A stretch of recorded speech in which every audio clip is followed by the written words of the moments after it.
Hi dear students, dear friends, welcome to Gallant IAS, and this is our Let's Score 120 Plus in Prelim series, in which we are solving the most potential questions for the upcoming examination. Now, there is a question: why to do a good number of mock test series, at least for 4 or 5 months? Why you have to practice UPSC standard mock test series before your final examination? Now, just to 5 to 6 months for your prelims examination, here your priority has to be solving maximum number of UPSC standard mock test series. And why that is important for you? Yes, solving UPSC standard mock test series or taking quality test.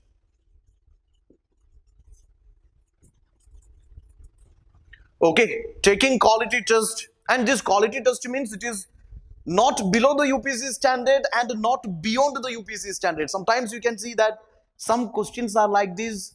They are too much difficult, too much factual informations are there, or factual oriented questions are there. They are too much difficult and going beyond the UPSC standard. Such questions will not save you. Okay, at least from 2011 to 2020, previous year's questions are there. You have to go through the previous year's questions and to solve mock test series, which is as per this UPSC pattern, UPSC trend.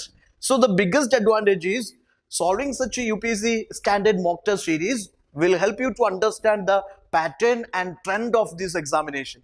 The pattern and trend of this examination, and you have to practice in this UPSC exam condition. It has to be practiced in the UPSC exam condition. That means they are giving only 2 hours for solving each paper in prelims. You have to finish 100 questions. In CSAT, 80 questions. So you have to finish that much questions in just 2 hours. So when you practice mock test series, it should not be like you are taking 4 hours, 5 hours, 6 hours. And it should not be like you are in the centralized AC room and with all the luxuries you are solving. UPSC will not provide you all those things. Okay, so practice UPSC mock test series, that is in UPSC exam condition. Again, I will tell you, solving such questions, or UPSC standard mock test series, that itself is a process of learning. You just imagine 100 questions you are solving. Each question has 4 choices and you are learning 400 concepts. When you solve 10 mock tests, you are learning 4,000 concepts. 35 tests, something around 14,000 concepts you are learning. So this is the biggest advantage. By solving the questions, you are getting familiarized with the UPSC pattern and trend, and you are very quickly, effectively learning, yes, concepts in the quickest and easiest way. And prelims, the basic thing is, fundamental thing is, concept clarity is very important. Understanding the concept, understanding the story, that is very, very important here. Not memorizing the facts. Understand the concept, that is very important. Once you understood the concept, things will be easier for you to apply the logic into that. Basics, your concepts must be very strong. Then you can easily apply your elimination. You can easily apply your logic method into solving questions. Okay, so that helps you concept building, concept learning. It helps you to apply the logics of solving, the smart guess, applying the smart guess into questions. Okay, that is also practiced from this test series. It will help you to strengthen your it will help you to strengthen your weaker areas.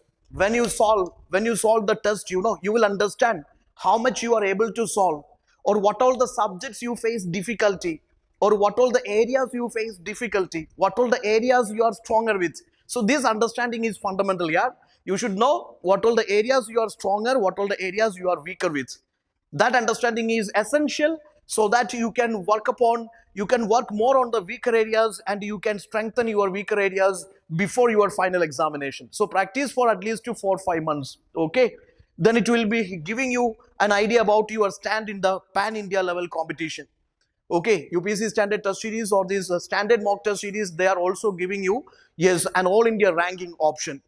So in which you will get an idea what is your competition level on a pan India level or all India level, what is your stand or what is your rank, what is your position.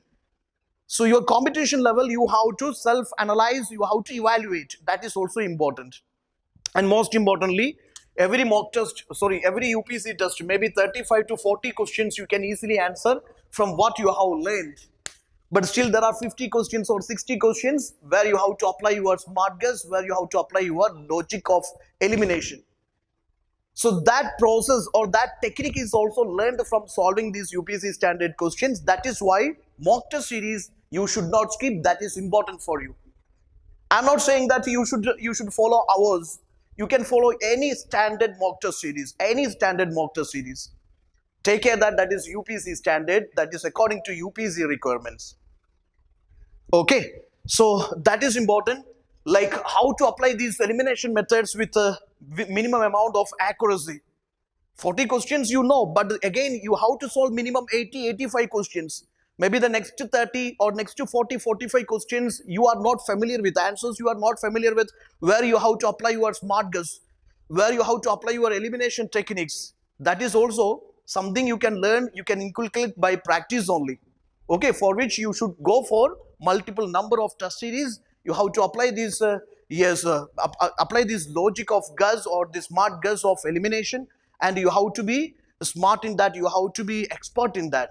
Okay, for all these things mock test series is important for you, and your target has to be scoring 120 plus in your final examination. Yeah, we have selected some topics, some questions from our first test. Okay, first test was ancient and medieval history test, you know. I selected some questions. This is the question number 48. Consider the following statements.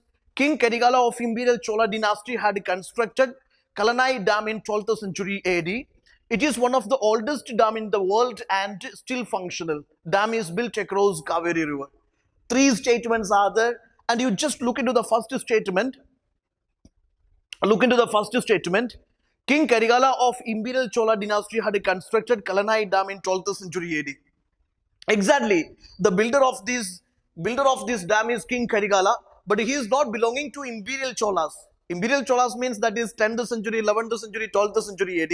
King Karigala belongs to Sangam Cholas. Sangam Cholas, that is 300 BC to 300 AD. Okay, so this dam was built in the 2nd century. This was built in the 2nd century AD, or this is built in the Sangam age. This was built in the Sangam age. This is not built in the Imperial Cholas time. This was not built in the 12th century AD. So since 12th century AD is given, you can simply make a guess. You can simply make this idea that the first statement itself is absolutely wrong, because King Karigala belongs to Sangam Chola age. Okay, that is Sangam Chola age means, or Sangam age means 300 BC to 300 AD. So you can just eliminate that statement. Just look into these choices.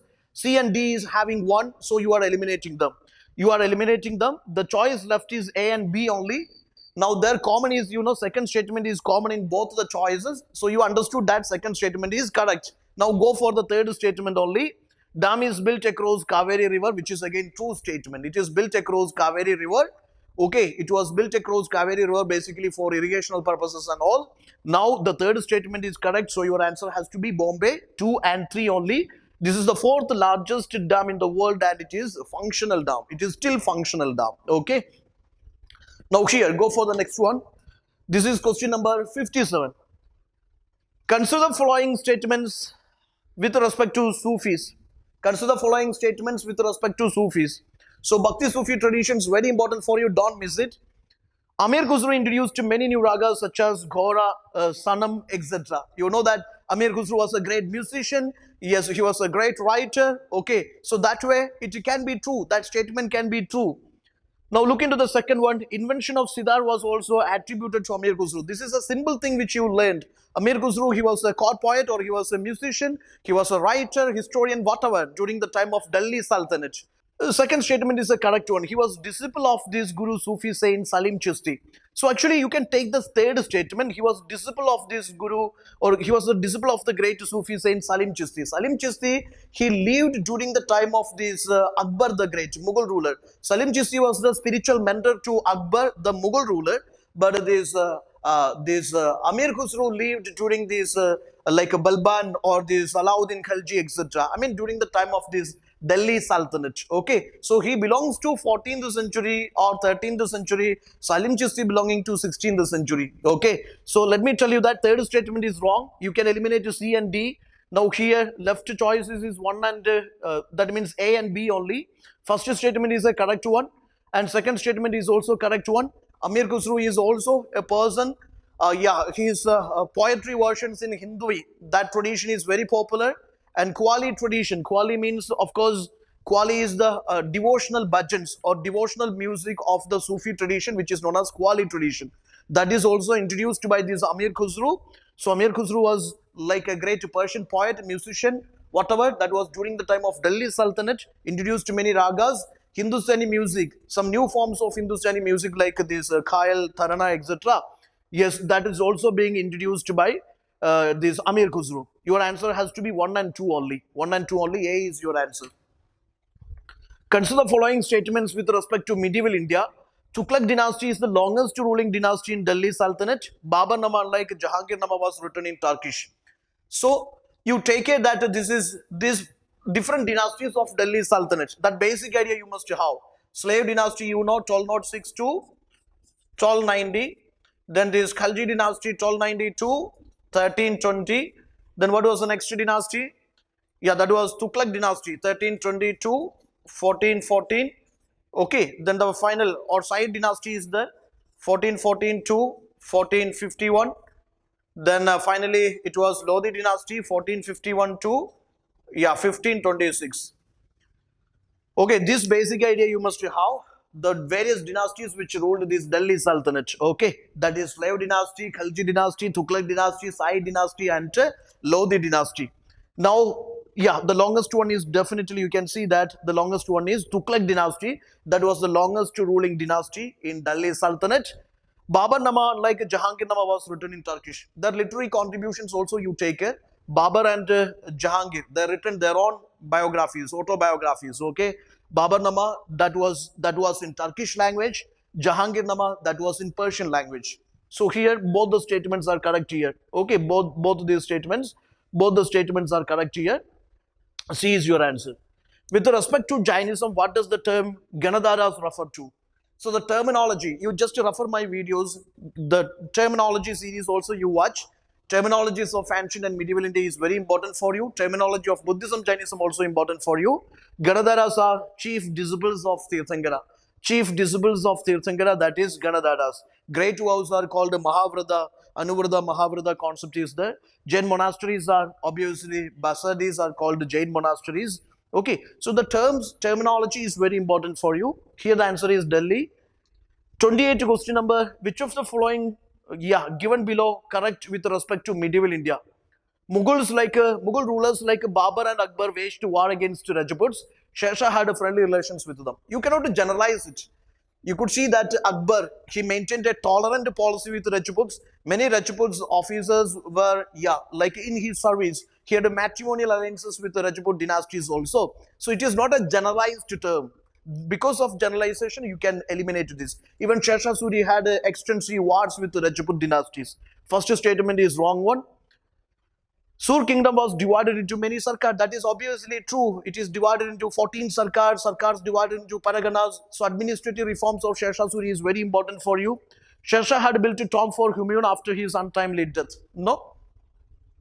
Humayun died in 1556. Sher Shah Suri, almost a decade before his death, died. Sher Shah Suri, it is almost, it is 1545. Is gone. Okay. So after that, this Humayun retained, and 1555 recapturing of the throne. 1556 he died, and his tomb was built by his widow Banu Begum. Okay, not Sher Shah. Sher Shah's death brought an abrupt end to his dynasty. No, Sher Shah's 1540 he started, established his dynasty, Sur dynasty. It continued. 1545 he died. After 1555 till 55 it continued to rule. Okay, so that is a wrong statement. Your answer has to be yes. Your answer has to be 2 only. Here the correct statement is 2 only. Consider the following statements with respect to Kagatiyas. Kakatiya dynasty ruled from Warangal in present Andhra Pradesh. That itself is a wrong statement. The geographical identity, geographical location is important for you. Kagatiyas, they ruled in Warangal, and that is currently in Telangana, because recently Telangana government initiated a mission Kagatiya, that is basically for restoration of these dams, canals, etc., or these irrigational sources used by Kagatiyas. Okay, so this is a Telangana project. Mission Kagatiya is a Telangana project. Kagatiyas ruled in Warangal. Currently it is in Telangana. So first statement is wrong. So you can eliminate choice A, B, C, and you easily reached out the answer, which is Delhi 2, 3, and 4 only. That means 2, 3, and 4, they are correct statements only. They are correct statements only. Okay, so I'm just solving some questions which I selected from this previous mock test. I mean, our first mock test. So try to solve maximum number of UPSC standard questions and yes, revise very well. Revision matters. Limit your sources, revise very well. That's very, very, very important for you. Solve maximum number of potential questions. Wishing you all the very best and thank you. And please do subscribe our channel if you find this program is helpful for you, and also leave your feedback. Thank you.